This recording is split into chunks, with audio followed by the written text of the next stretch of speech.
In today's video, I'm going to show you my self-tanning routine and how I tan at home. I'm going to use $1 Million Tan Mermaid Mousse Extreme. Currently, this is one of my go-to favorite self-tanners, but if you want to use something else, that's perfectly fine. So here's everything that you're going to need.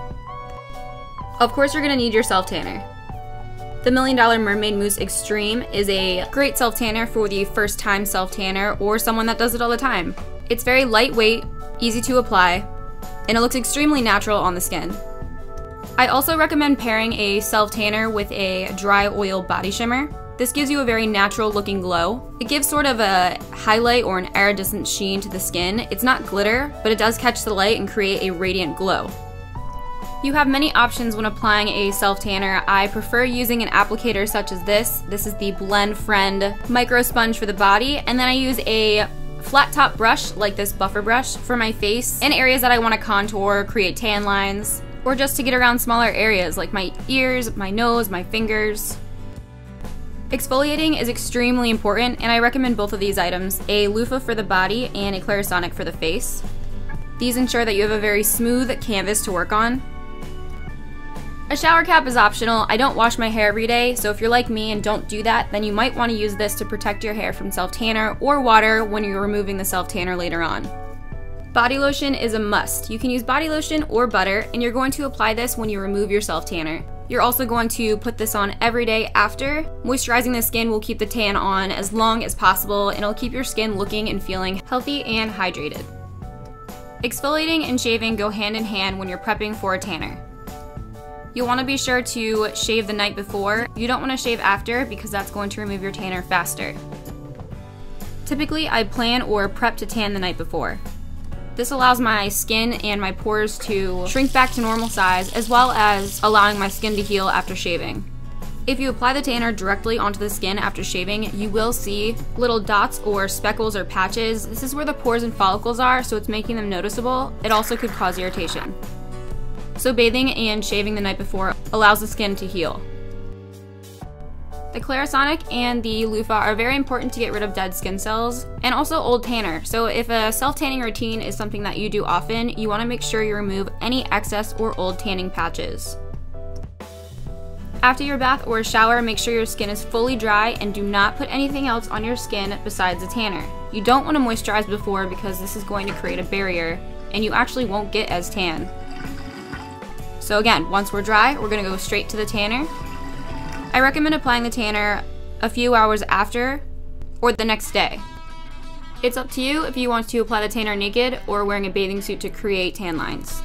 It's also up to you where you begin. So I like to begin with the face, and again I'm using my little brush, and I apply this in little circles, buffing it all over, starting from my face, working my way down. So my neck, my chest, my arms, my stomach, legs, and bum. A lot of tanners, including this one, have a bit of a bronzer to it, so when you're applying the tanner, you can actually see where the color's going, and that way you don't miss any spots. Some tanners go on clear, which I find to be a problem, so I like that this one helps me to figure out where I miss any areas, and it also gives an instant bronze color to the skin. You can see here I alternate between the giant mitt for larger areas and then the brush for smaller or more precise areas like tan lines. You can create or fill in tan lines that already exist. Once you've applied your tanner on all over, you can set an alarm or a timer to be sure that you remove your tanner in 6 to 8 hours. To make sure that your tanner goes on evenly and lasts as long as possible, which should be about 5 to 7 days, you want to make sure you don't get wet or sweaty or anything like that while your tan is developing. You can clean your applicators right after you tan as long as you're careful with the water. You want to make sure that the water stays on your palm area so you don't get any streaks and look like a tiger. I run my brush and my micro sponge underneath warm water and squeeze out any excess tanner. If you do happen to get any water on you while you're doing the cleanup, you can simply buff off the edges around your palms or wherever it may be.